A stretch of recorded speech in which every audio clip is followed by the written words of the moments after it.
แต่รอดไงปันตายมันดังทาเวียนเมียนอัฐประยอยออกจากหัวกาสมานดอนมาลังซอพลายสมรองได้ประเจียปรอดขมายในยมยกมาធ្វើជាភេសជ្ជៈនិងធ្វើជាបង្អែមនោះត្រូវបានអ្នកវិទ្យាសាស្ត្រស្រាវជ្រាវរកឃើញថាវាអាចជួយព្យាបាលជំងឺរាប់ផ្លេចរាប់ចាប់តាំងពីជួយបង្កើនឱកាសឲ្យមានកូនរហូតទៅដល់ជួយទប់ស្កាត់មិនឲ្យកើតជំងឺមហារីកការរកឃើញរបស់អ្នកវិទ្យាសាស្ត្រដែលត្រូវបានចុះផ្សាយនៅក្នុងគេហទំព័រសុខភាពបរទេសជាច្រើនបានបង្ហាញថាផ្លែសម្រងមានផ្ទុកទៅដោយសារធាតុបន្តបន្សំជាច្រើនដូចជាទីនីនសាប៉ូនីននិងflavonoid panol និងសារធាតុជាច្រើនទៀតហេតុដូច្នេះទើបវាអាចព្យាបាលជំងឺបានជាច្រើនមុខក៏ដូចជាជួយបំបត្តិការគេងមិនលក់ព្យាបាលជំងឺគ្រុនក្តៅក្អកផ្ដាសាយកំចាត់កំហាកនិងស្លេះជួយបន្ថយការឈឺចាប់ឬជំងឺតាក់ទងទៅនឹងរន្ធឆ្អឹងច្រមុះជួយព្យាបាលជំងឺហឺតជំងឺរលាកទងសួតរលាកសាច់បំពង់កឈឺបំពង់ក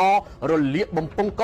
និងការឆ្លងមេរោគនៅក្នុងបំពង់កជួយព្យាបាលភ្នែកឡើងក្រហមឬក៏ភ្នែកក្តៅដោយសារតែក្តៅខ្លួនជួយបំបត្តិស្នាមកន្ទួលរមាស់និងជួយព្យាបាលបញ្ហារបស់ពោះវៀនខុសប្រក្រតីជួយព្យាបាលបញ្ហារដូវមកបន្ទៀងអាចព្យាបាលការឈឺក្បាលនិងវិលមុខជួយបង្កើនឱកាសឲ្យឆាប់មានកូននិងជួយទប់ស្កាត់ជំងឺផ្សេងមិនឲ្យវិវត្តទៅជាជំងឺមហារីកជាដើមសូមបញ្ជាក់ថាផ្លែសម្រងត្រូវបានគេហៅថា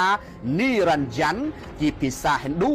នៅក្នុងប្រទេសឥណ្ឌាខាងត្បូងដូចជា Tamil និង Telugu វាត្រូវបានគេហៅថា Yu Masmango ឬក៏ហៅថា Yu Masmang ហើយឈ្មោះវិទ្យាសាស្ត្ររបស់ផ្លែសម្រងគឺ Sterculia